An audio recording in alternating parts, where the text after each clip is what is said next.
Nous sommes au jardin botanique de Bangkok où l'IFP Agrotech du Cameroun organise une excursion à l'occasion de la Journée internationale du paludisme. Une occasion unique pour sensibiliser les tout-petits aux vertus des plantes et de les familiariser avec l'écosystème qui constitue l'ensemble des essences que propose ce cadre riche et accueillant de la forêt, permettant de s'assurer bien-être et bien vivre. Les instructeurs présents sur place ont pu apporter leur expertise pour orienter l'assistance et les enfants venus nombreux pour découvrir ce paradis pour la première fois. Monsieur Sier nous en dit un peu plus. Alors, monsieur Sier, est-ce que vous pouvez nous expliquer c'est quoi l'objectif aujourd'hui au jardin botanique avec tous ces enfants? Merci madame pour votre question. L'objectif aujourd'hui dans ce jardin botanique Agrotech, c'est déjà à l'occasion de la journée mondiale du paludisme où nous voulons outiller d'ailleurs les gens, les uns et les autres, pour pouvoir vaincre, voire éradiquer cette maladie dans notre pays.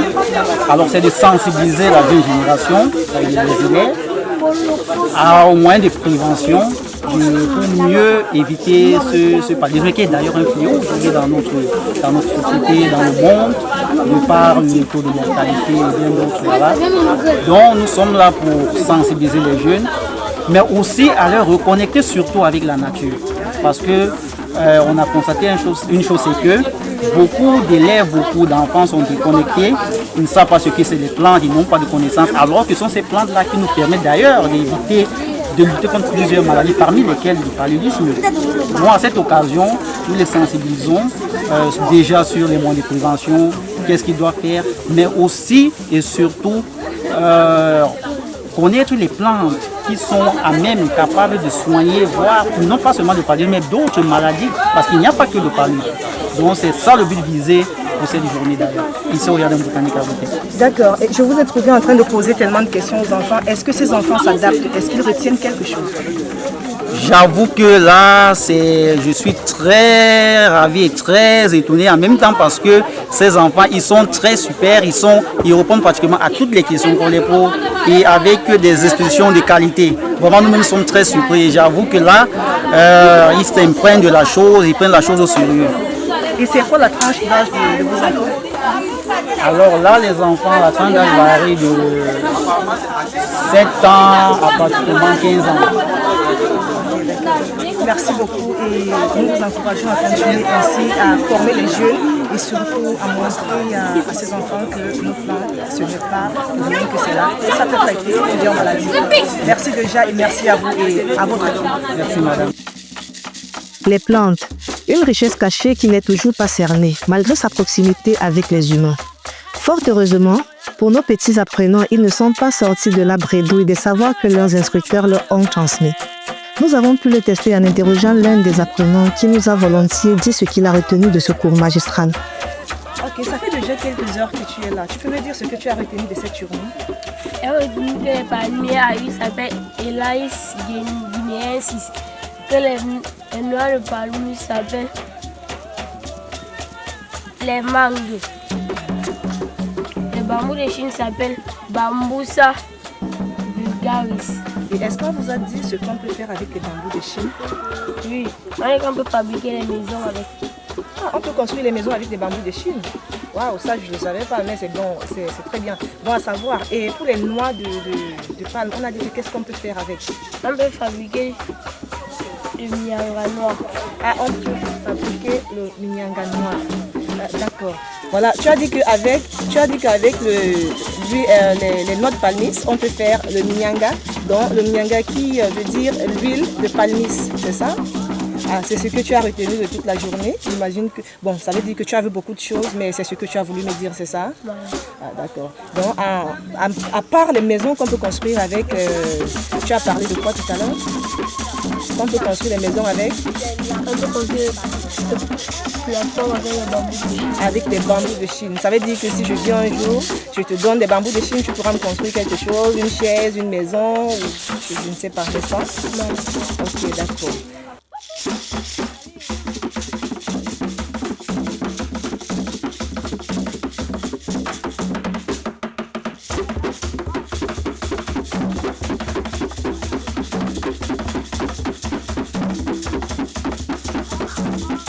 Allons un peu plus en profondeur pour comprendre les motivations à transmettre ces savoirs qui tendent à disparaître à l'ère du modernisme par les spécialistes de la chose, qui ne lésinent pas sur les moyens afin d'apporter leur pierre à la construction de l'édifice. Alors là, nous sommes avec le médecin, c'est ça? La médecine, avec la dame de la médecine. Ah, la dame de phytothérapeute. thérapeute, d'accord. Madame Hussein, pouvez-vous nous dire pourquoi vous avez choisi de former les enfants au lieu de le faire avec les adultes? Bon, déjà, je vais commencer, je vais rentrer dans les temps où je me suis rendu compte que nos ancêtres, d'abord, utilisaient la médecine naturelle par les plantes médicinales pour prendre soin de leur santé de manière naturelle. Alors, au fur et à mesure que le temps passait, ça veut dire que de génération en génération, on s'est rendu compte que ces connaissances, ces savoirs ne se font pas perpétrer aussi facilement. Pourquoi? Parce que la transmission des savoirs se faisait par oral, ça se faisait oralement, au lieu de se faire par écrit. Ça veut dire que ça se passait de bouche à oreille. Ce qui fait qu'avec le temps, on a tendance à oublier nos cultures et nos traditions. Ça veut dire qu'on perd complètement nos identités. La meilleure donc cible pour recommencer à apprendre, ce sont les enfants.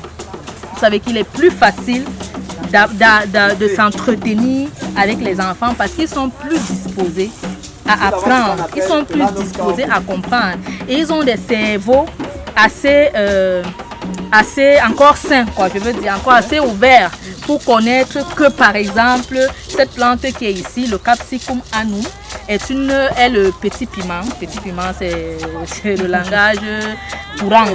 Voilà, c'est le petit piment qui aide généralement pour le rhumatisme. À vous, une personne adulte, si on dit ça maintenant, dès que vous tournez le dos, avec beaucoup de problèmes que nous avons et tout, on oublie. Oh, l'enfant est celui qui a une capacité de rétention facile pour apprendre et transmettre plus facilement ce qu'il a appris. Donc voilà. Vous l'avez bien compris, il est important, voire urgent, de rester connecté avec nos racines qui ont encore beaucoup à nous donner. Bon, là, ça nom vernaculaire chez les Bassards, le nom que l'on appelle ça l'Obama Sai. Voici ça. Là, c'est encore jaune et c'est encore vert, autant pour moi. Oui, quand il rougit, ça veut dire qu'il est mûr, l'Obama Sai. Mais son nom scientifique, c'est le Capsicum annum. Capsicum annum, c'est ce petit piment-là. Voilà, c'est une plante par excellence pour soulager les problèmes de rhumatisme. Guide de la médecine thérapeutique. Alors, c'est quoi l'apport de la médecine thérapeutique? Bon, l'apport de la médecine thérapeutique dans la vie courante, c'est une médecine d'abord, il faut d'abord savoir que c'est une médecine douce. C'est une médecine alternative.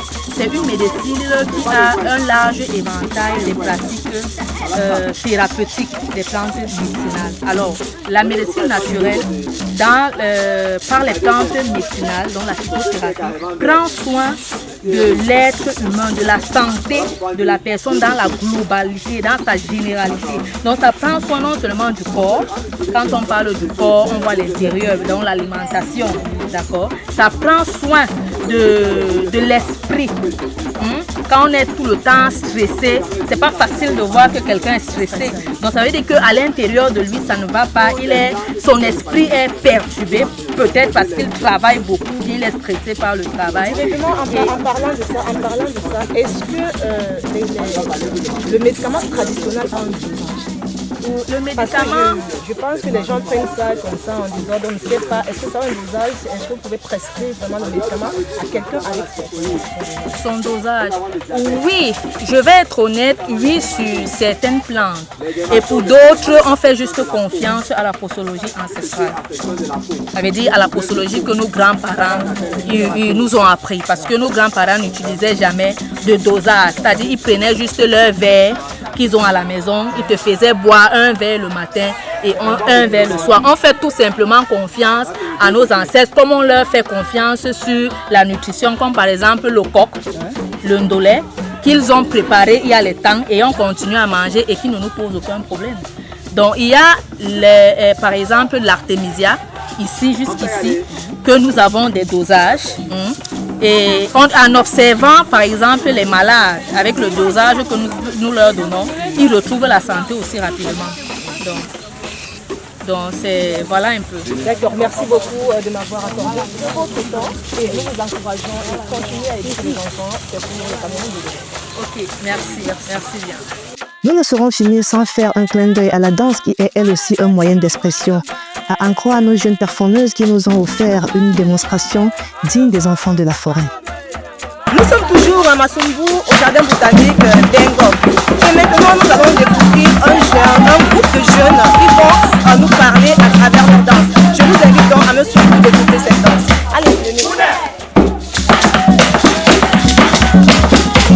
Alors, bonjour. Dites-moi, qu'est-ce que vous voulez véhiculer à travers la danse que vous faites? Juste pour dire aux Camerounais qu'ils ne doivent pas avoir honte de leur danse, parce qu'on a remarqué que nombreux sont les Camerounais qui n'assument pas vraiment la danse, surtout la danse de chez nous, que ce soit les Sewai, que ce soit le Makoumé, que ce soit le Ganja. Les Camerounais n'assument pas vraiment les danses traditionnelles. Donc, à travers les différentes danses que nous allons présenter, nous voulons montrer aux Camerounais qu'ils doivent être fiers de ce qu'ils font. Ça veut dire aussi que vous pratiquez plusieurs formes de danse. Alors, nous allons voir les danses, mais face à la démonstration.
D'avoir fait ce petit tour de chef avec nous au jardin botanique. et rendez-vous est pris pour des découvertes encore plus novatrices. Ciao, ciao!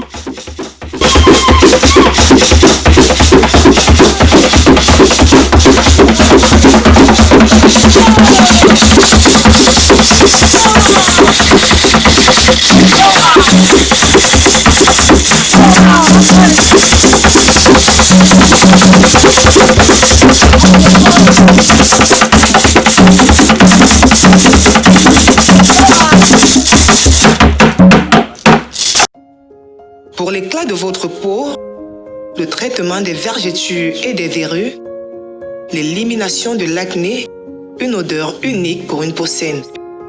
Utilisez Cibal Pur. Cibal Pur, la pureté parfaite.